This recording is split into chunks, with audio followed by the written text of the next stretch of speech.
Good morning, all of you. So, beta, last time I had finished the exercise 6.5 up to the question number 11, and now I'm going to start the questions from 12. Okay, and once again, I wanna remind you this exercise is really most important. So don't forget to solve any of the questions of it. You have to revise all the questions related to this exercise. Okay, so now I'm going to tell you the question number 12. तो बेटा question number 12 क्या दे रखा है हमें? Two poles of height 6 metre and 11 metre stands on a playground. एक playground पर दो पोल खड़े हुए हैं, एक की हाइट है 6 मीटर और दूसरे की हाइट है 11 मीटर, और इन दोनों के बीच की डिस्टेंस जो है वो 12 मीटर है. तो ये बताना है कि इनके टॉप के बीच की डिस्टेंस क्या होगी. ओके, इंपॉर्टेंट क्वेश्चन है और बहुत छोटा सा क्वेश्चन है. ओके स्टूडेंट, तो as usual as I told you, first of all we have to write the given that, find that. अगर कंस्ट्रक्शन कर रहे हैं तो construction and after that solutions, and also diagram should be neat and clean. तो बेटा हमें यहाँ दे के रखा है कि दो पोल है, इसकी हाइट 6 मीटर और 11 मीटर है, वो दे रखी है, और दोनों के बीच की डिस्टेंस 12 मीटर है. तो देखिए मैंने यहाँ पर एक पोल बनाया ये 6 मीटर का और एक पोल बनाया मैंने ये 11 मीटर का. ठीक है, और इनके बीच की डिस्टेंस आपको दे रखी है 12 मीटर. इनके टॉप के बीच की डिस्टेंस यानी कि ये आपको फाइंड आउट करके दिखानी है कि कितनी होगी. तो मैंने छोटा सा कंस्ट्रक्शन किया. मैंने इस लाइन के पैरेलल एक लाइन यहाँ पर ड्रॉ कर दी, क्योंकि इस लाइन के पैरेलल मैंने ड्रॉ की है, और पोल्स जितने भी खड़े होते हैं वो परपेंडिकुलर होते हैं. तो ये हमारा एक पैरेललोग्राम कह सकते हैं, या इसे हम एक रेक्टेंगल भी कह सकते हैं. और रेक्टेंगल हो या पैरेललोग्राम हो, दोनों ही में क्या होता है, अपोजिट साइड इक्वल होती है. तो ये 12 है तो ये भी 12 हो जाएगी, ये 6 है तो ये भी 6 हो जाएगी. अब ये पूरी हमारी 11 है, ये 6 है, तो 11 में से 6 हटा दें तो ये वाली डिस्टेंस निकल आएगी. तो 11 माइनस 6 ये हो जाएगी 5 मीटर, यहाँ से यहाँ तक की वैल्यू. अब इसके बाद तो आपको पता ही है, ये हमारा 90 डिग्री है, तो ओब्वियसली ये भी 90 डिग्री होगा. ठीक है, करेस्पॉन्डिंग एंगल. अच्छा, ये 90 होगा तो ये हमारा एक राइट ट्रायंगल कहलाएगा. राइट ट्रायंगल में दो साइड पता हो, तीसरी साइड निकालनी हो तो क्या यूज करते हैं हम? Pythagoras theorem. तो simple you will get your answer. तो हमने क्या लिखा कि यहाँ पर, तो क्या लिखेंगे यहाँ, ABED इज अ पैरेललोग्राम, या कह सकते हैं रेक्टेंगल है, इसलिए ये साइड्स के बराबर होगी. तो हमने क्या किया, ट्रायंगल लिया DEC. अब DEC ट्रायंगल लेंगे तो पाइथागोरस थ्योरम वैसे अभी बता ही दिया मैंने आपको कि वन साइड का स्क्वायर यानी कि हाइपोटेन्यूज का स्क्वायर इक्वल होता है हाइट का स्क्वायर प्लस बेस का स्क्वायर. एंड जो वैल्यू पता है वो वैल्यू पुटअप कर दो. DE पता है 12 है, CE पता है 5 है, 12 का स्क्वायर 144, 5 का स्क्वायर 25, ऐड करेंगे तो 169, स्क्वायर हटाएंगे तो स्क्वायर रूट लग जाएगा, और 169 का स्क्वायर रूट क्या होता है, 13. So simple question is this. Okay students? Okay student, now just look up the next question number 13. 13 as usual I'm saying the all question are really most important questions. तो देखिए 13 question क्या है. D and E are points on the side C and CB respectively of a triangle ABC, right angle at C, और ये value आपको prove करके दिखानी है. अब ज्योमेट्री में सबसे बड़ा ड्रॉबैक ये हो जाता है कि अगर डायग्राम नहीं दिया गया हो और आपने गलत डायग्राम ड्रॉ कर लिया तो क्वेश्चन की तो बैंड बज गई, वहां तो एक भी नंबर नहीं मिलेगा आपको. ठीक है, so be careful while you are drawing the diagram. ठीक है, डायग्राम बनाना बहुत जरूरी है और बहुत सही डायग्राम बनाना जरूरी है. ठीक है, गलत बनाने से मार्क्स भी कट हो जाते हैं. तो बेटा इस क्वेश्चन में आपको क्या कह रखा है, again we will write the procedure, complete procedure, given that, prove that, and construction अगर कुछ कर रहे हो तो, and solution, and diagram should be neat and clean. अब डायग्राम एक्चुअली नहीं दिया गया था तो हमने क्या किया, आपको एक दे रखा था राइट एंगल ट्रायंगल ABC, इसमें राइट एंगल C हमारा 90 डिग्री है, तो हमने एक ट्रायंगल बना दिया. C वाले को हमने 90 डिग्री बना दिया, बाकी A से ही मान सकते हो या ऐसे मान लो, ये तुम्हारी मर्जी है. इसके बाद आपसे कह रखा था कि AC पर एक पॉइंट D है और BC पर एक पॉइंट E है, तो वो मान लिया हमने. अब क्योंकि प्रूविंग में AE आ रहा है इसलिए A को E से ज्वाइन कर दिया, BD आ रहा है तो B को भी हमने D से ज्वाइन कर लिया. अब यहाँ पर DE भी है इसलिए मैंने कंस्ट्रक्शन लिया और D को भी E से ज्वाइन कर लिया. अब यहाँ पर चाहिए क्या हमें, उसके हिसाब से हम क्वेश्चन को मॉडिफाइड करते हैं. तो देखिए सॉल्यूशन में क्या करेंगे, सबसे पहले हमें ए ई चाहिए, तो ए ई किस ट्राइंगल में आ सकता है, ए ई, तो ये आएगा ए सी ई ट्राइंगल में। तो हमने पाइथागोरस थ्योरम का यूज किया इन ट्राइंगल ए ई सी, क्या हो जाएगा 90 के सामने वाली साइड ये हो गई, यानी कि ए ई क्या हो जाएगा हाइपोटेनियस। तो हाइपोटेनियस का स्क्वायर बाकी दोनों साइड के स्क्वायर के सम के इक्वल होता है, तो ए ई का स्क्वायर हो जाएगा ए सी स्क्वायर प्लस सी ई का स्क्वायर। ओके स्टूडेंट्स,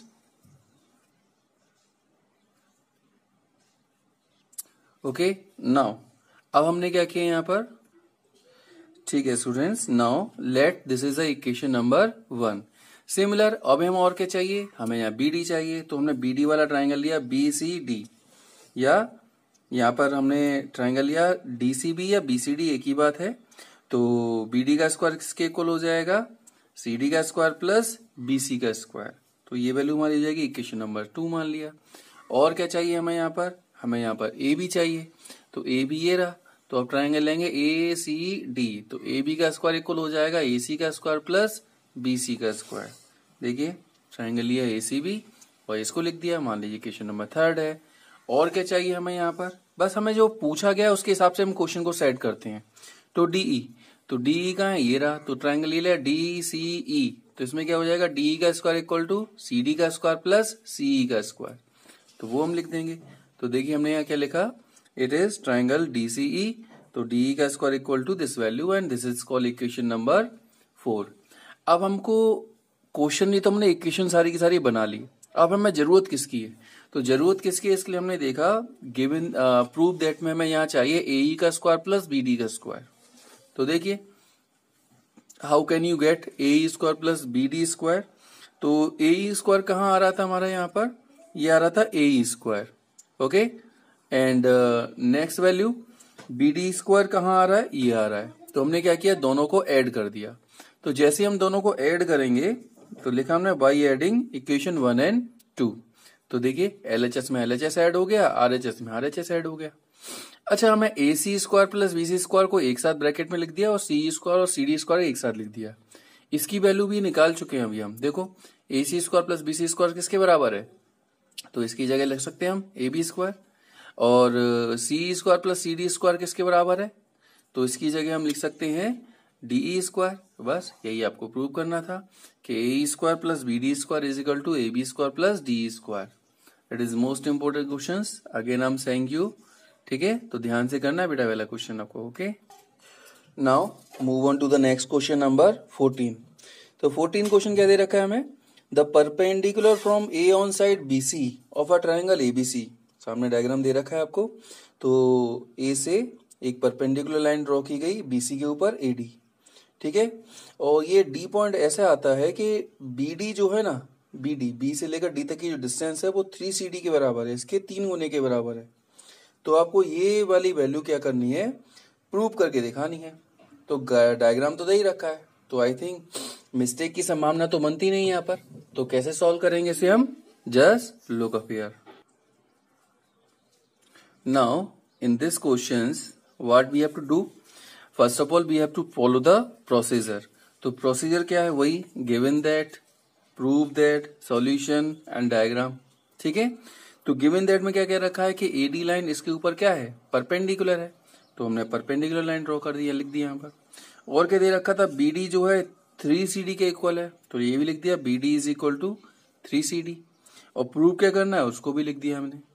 अब यहाँ पर एक्चुअली क्या है कि हमें A B square is equal to 2ab square equal to 2ac square और bc स्क्वायर, इनका यूज करना है।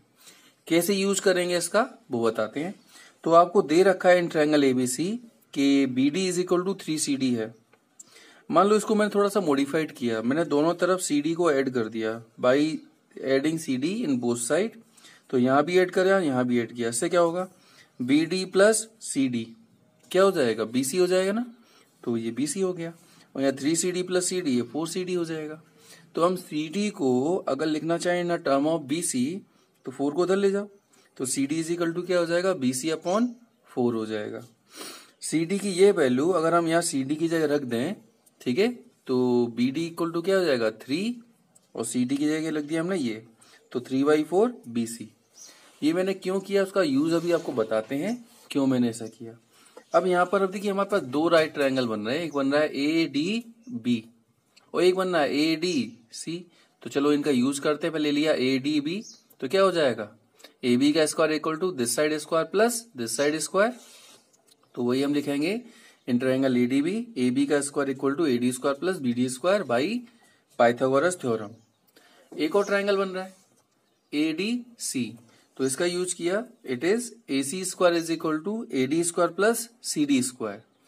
अब प्रूविंग में कहीं भी ए डी स्क्वायर नहीं आ रहा, तो इसको क्या करेंगे, हम हटाएंगे। कैसे हटा सकते हैं, ये तो कोई यहाँ भी है और यहाँ भी है, दोनों में क्या है, कॉमन है। तो यहां से मैंने वैल्यू निकाली तो इसको ट्रांसफर कर दिया इधर, माइनस हो गया। तो ए डी स्क्वायर की ये वैल्यू मैंने यहाँ ए डी स्क्वायर की जगह पर पुट कर दी।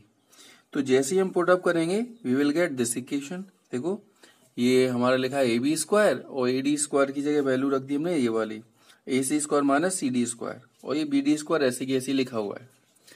अब चलो ए डी स्क्वायर तो हट गया यहां तक। अब हमें चाहिए क्या, हमें ए बी चाहिए, ए सी चाहिए, लेकिन ये सी डी और बी डी नहीं चाहिए। तो मैंने इससे पहले इनकी वैल्यू इसीलिए निकाली थी ताकि इनको हटाया जा सके। तो सी डी की जगह क्या लिख सकते हैं हम, बी सी अपॉन 4, तो वैल्यू हमारी बी सी के टर्म में आ जाएगी।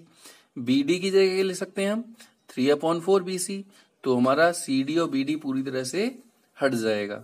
तो देखिए कैसे करेंगे, इनकी वैल्यू को पुटअप कर दिया, तो इसका स्क्वायर अगर हम करेंगे तो बी सी स्क्वायर और 4 का स्क्वायर 16, इसका स्क्वायर करेंगे तो 3 का स्क्वायर 9, 4 का स्क्वायर 16 और बी सी का स्क्वायर बी सी स्क्वायर। अब 9 है और ये 1 है, वही 16 एलसीएम तो सेम आएगा ना इसका। तो 9 में से 1 जाएगा तो कितना बचेगा, 8, और 8 से 16 कितनी कट हो जाएगा, 2 टाइम्स, तो ये बचेगा बी सी स्क्वायर अपॉन 2। अब क्योंकि नीचे 2 आ गया तो 2 हटाने के लिए क्या करेंगे, पूरे में 2 का इंटू कर दिया, यहाँ 2 का इंटू किया, यहाँ 2 का इंटू किया, यहाँ 2 का इंटू करेंगे तो 2 से 2 कट हो जाएगा, बी सी स्क्वायर रह जाएगा। और ये वैल्यू आपको प्रूव करनी थी। बेटा ये क्वेश्चन आपका मोस्ट इंपोर्टेंट क्वेश्चन है, जैसा कि मैं आपको हर क्वेश्चन के लिए कह रहा हूं, लेकिन ध्यान रखना है इट्स रियली इंपॉर्टेंट क्वेश्चंस, क्योंकि एक्सरसाइज में क्वेश्चन कम होते हैं एनसीईआरटी में, और ज्योमेट्री का ज्यादातर पोर्शन बोर्ड एग्जाम में एनसीईआरटी बुक से ही पूछा जाता है, और ज्यादातर क्वेश्चंस इस तरह के प्रूविंग वाले होते हैं, थोड़ा ट्रिकी और कंफ्यूजिंग, तो ध्यान रखना है, ठीक है। Don't forget to solve any question of this exercise, ठीक है। That's why I am just explaining all the questions. Okay students, move on to the next question. Okay student, now we are starting the next questions, next important questions, okay. And question है हमारा 15।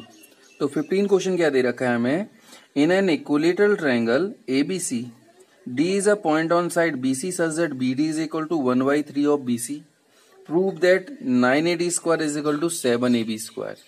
तो ये question काफी हद तक ये question number 14 से मिलता जुलता है, बस यहाँ पर इक्विलेटरल ट्रायंगल दे रखा है तो इसकी डिफिकल्टीज लेवल थोड़ा सा बढ़ जाता है। चलो स्टार्ट करते हैं, देखें कैसे करेंगे। Okay student, now we are starting the questions. तो as usual we will write first of all the given that, prove that, अगर कुछ कंस्ट्रक्शन कर रहे तो construction, solution and after that diagram also, ठीक है। तो सबसे पहले आपको बताते हैं इसमें आपको दिया क्या गया है, ठीक है। तो दिया क्या गया है, आपसे कह रखा है इक्विलेटरल ट्रायंगल है एबीसी, तो मैंने एक ट्रायंगल ड्रॉ किया ABC, equilateral triangle. Equilateral triangle का मतलब वो ट्रायंगल जिसकी सभी साइड बराबर होती हैं। बीडी इज इक्वल टू दे रखा है 1/3 बीसी, वो भी लिख दिया। प्रूव दैट में जो प्रूव करना है उसको लिख देंगे। अच्छा कंस्ट्रक्शन, क्योंकि ये एक्सरसाइज बेस्ड ऑन है पाइथागोरस थ्योरम, तो ऑब्वियसली 90 डिग्री का एंगल आना जरूरी है, इसलिए मैंने कंस्ट्रक्शन किया कि एक लाइन मैंने परपेंडिकुलर लाइन ड्रॉ की एपी, जो बीसी पर 90 डिग्री का इस तरह से एंगल बनाती है, ओके। और आपको ये तो पता ही है कि एबीसी हमारा इक्विलेटरल ट्रायंगल है तो सभी साइड बराबर होंगी। तो मान लिया कि सभी साइड हमारी एक्स है, तो वही हमने लिखा कि in triangle ABC, AB is equal to BC is equal to C A is equal to x, ये मैंने मान लिया है। अब आपको ऊपर दे रखा था कि BD is equal to 1/3 BC है, देखिए, ठीक है, ये हमारा 1/3 बीसी है। बीसी को मैंने क्या माना है, एक्स, तो ये x/3 हो जाएगा।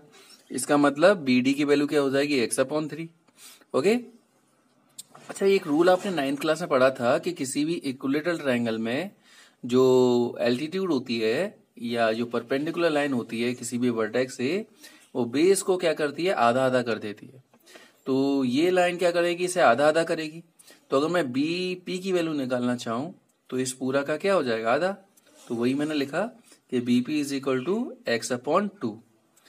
अच्छा, अगर मैं इस डी पी की वैल्यू निकालना चाहूं तो इस पूरे में से इसको माइनस करना होगा। ये पूरा कितना है, एक्स अपॉन 2, ये पूरा कितना है, एक्स अपॉन 3। तो देखिए क्या करेंगे, D P is equal to B P minus B D, यानी कि x upon 2 minus x upon 3। इसका एलसीएम लेंगे तो 3x माइनस 2x यानी कि x अपॉन 6 आ जाएगा इसका एलसीएम लेके आंसर। अच्छा, अब हमको चाहिए क्या, ठीक है।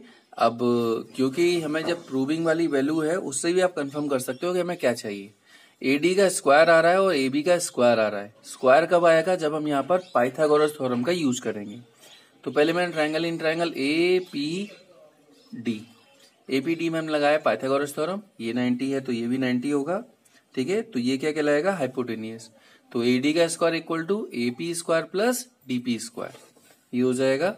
वही लिखा हमने, AD square equal to AP square plus DP square by Pythagoras theorem. अब देखो यहाँ पर एक फालतू की चीज आई है जिसका हमें यूज नहीं करना है, वो है AP का स्क्वायर। भाई AP का स्क्वायर ना तो हमें प्रूव करना, ठीक है, और ये तो हम कंस्ट्रक्शन से लेके चले हैं इसलिए हम इसे ले भी नहीं सकते अपनी तरफ से, तो इसको हटाएंगे। तो इसको हटाने के लिए मैंने एक ट्रायंगल और लिया, मैंने लिया APB। ये भी एक राइट एंगल ट्रायंगल है, तो ये क्या कहलाएगा इसमें, हाइपोटेनियस।